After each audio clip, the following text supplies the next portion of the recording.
Hey, Michelle. Good to see you. Hey, Katie. So, welcome to episode 5 of our Rebel Therapy podcast. And before we go any further, let me remind all of our viewers, if you really like this content, please like and subscribe. So, Yes. what are we talking about today? Michelle, you want to kick it off? Yeah, we're going to be talking about feeling stuck. Yeah, there's lots of different circumstances where you might feel that way, especially in our current climate, and how that might show up for you, that kind of thing. Okay, I love it. And I'm laughing since this is our 5th attempt at recording this podcast today because we keep having random technical difficulties. So speaking of being stuck, it is absolutely relevant. And that was the other thing I was going to say is that in addition to talking about what it feels like to be stuck, I think we're also going to explore some sort of practical ways to get unstuck, which I think is, again, kind of relevant. I feel like I'm going to be saying this a lot over the coming weeks as we try to keep this content as relevant as possible. Yeah. All right. So let me ask you this. When we talk about stuckness, the feeling of being stuck, what comes to mind for you? For me, it is a body sensation first. It feels like everything in my body kind of punches together. There's this constricted feeling. It feels hard to physically move and also hard to breathe. What about for you? How does it show up for you? It sounds kind of similar. And it made me literally think of, given the weather, being stuck in the mud where there's resistance and you're trying to move. So for me, there's a restlessness to it as well. Instead of still, which is maybe a different feeling, it's a little bit like being in neutral. If you're driving a manual transmission, you might rev your engine, but you're not getting anywhere. I find it deeply frustrating. Yes, that's exactly like the sensation is frustration. Yeah. Yeah. And even anger sometimes, depending, right? Yes, absolutely. We've talked about that today. This comes up all the time with my clients, especially my teen clients, because I can't really think of anything that embodies being stuck as a teenager in high school.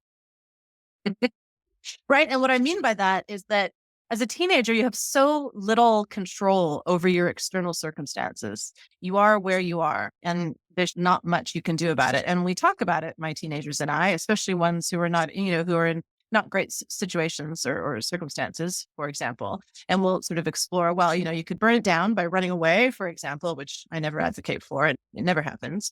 But then the idea is, okay, if I'm stuck in this place, if I can't break free externally, how do I create a sense of freedom within restriction? Does that make sense?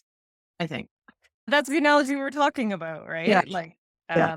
you're stuck in a particular set of circumstances that are oppressing you in different angles, and you actually can't escape the system that you're in. Right. But that doesn't take away some of the choices you still have. Building some awareness around what am I choosing within this circumstance of feeling stuck? How am I, in some circumstances, how am I choosing to stay? Obviously, that doesn't work for the prison analogy, but I mean, it kind of does. Perhaps a different way to look at it would be choosing to stay in a shitty job that you don't want, that you hate. But because you're an adulting, you realize that you can't just quit your job. You've got obligations or financial responsibilities or whatever else. You just don't have the freedom to walk away from the situation that is unpleasant or keeping you feeling stuck, right? So within that, how do you regain, I think, a sense of autonomy around the decisions that you're making so that you ultimately feel less stuck, even if your circumstances haven't changed? exactly, like Yeah. you're gonna look at, like, if you can look at alternatives to, like, what could you do instead in this situation? Like, even if you aren't gonna quit, to like explore, maybe in Mhm. therapy, like, what would happen if I quit? What would happen if I did this? And then as you do that, you start to realize, like, oh, actually, there are options available to me. They might not be great options, or there might be options I don't necessarily want to choose. But I Mhm. think once you explore those in a little bit more depth, you realize how you actually are choosing the situation.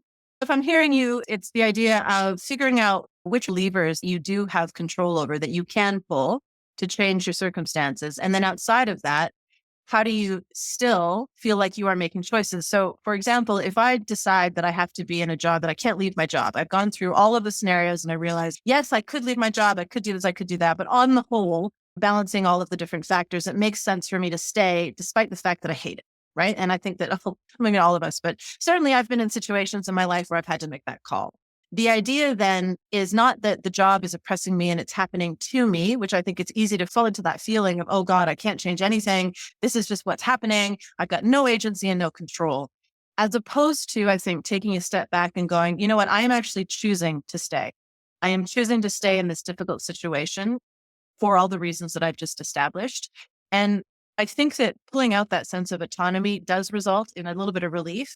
And then the implication is that if I'm making the choice to stay today, which is all I'm actually committing to, because we can't commit to a future that doesn't exist, right? All we're doing is making decisions in the moment. I'm making the decision to stay today, which means at any point I could change my mind. And I feel like even if you never change your mind, knowing that you could change your mind makes it easier to stay, right? It's like knowing that that exit ramp is there means you don't necessarily have to take it, or it makes it easier not to take it. Does that make sense? Yes. You are getting back in touch with the agency that you actually do have. Like one of the ideas behind existential therapy, which is a type of therapy that we do, which is Yep. Gestalt therapy, is that like we're free to make our own choices. Mhm. And that gives you agency. And then you're also responsible for those choices, which we can talk more about. But sorry, to come back to kind of what you were saying at first, like that reframing of this isn't just happening to me. I'm choosing this for reasons. Mhm. I think that along the lines of that is sometimes choosing not to choose is still a choice, which sounds a bit convoluted. Going, there's nothing I can do. Okay, cool. That's your choice. But the fact that it's your choice makes it easier to live with somehow.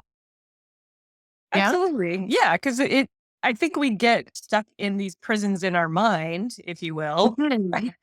Love it. Where, Absolutely. like you start narrowing your focus and narrowing your options because you ruled things out for different reasons. But Yeah. well, Biases and the assumptions. illusion of that is that you don't have those choices anymore. Actually, that's not true. You've actually just continued to choose to do what you're doing. Right. And Um, sometimes I'll talk to people who maybe are in relationships that are not going very well, that don't make them happy.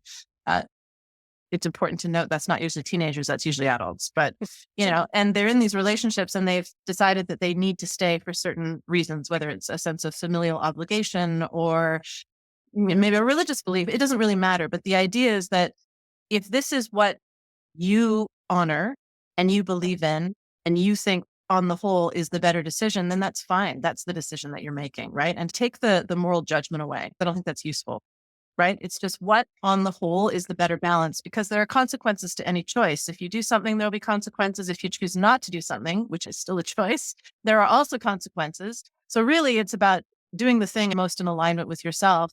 Ultimately, like I said before, it's easier to live with those choices, but you also feel like you've regained some movement or some flexibility, even if you end up choosing to stand still. But you can choose how you respond actually in any circumstance, like even the most extreme circumstance, even in prison. Like Yeah. Or high the school. only high school, same thing. Um, the the only thing you actually have control over is your own response to something, or you might feel a reaction to something, but how you process that and then choose to respond is where your agency and choice comes from. And you can do that in literally any circumstance. I love that. And I feel like that is a good place to kick off next time when we Okay. talk about the relationship between choice and responsibility. Yes, that will be great. We're going to talk about Spider-Man. Spider-Man coming up soon. Okay. All right. Thanks.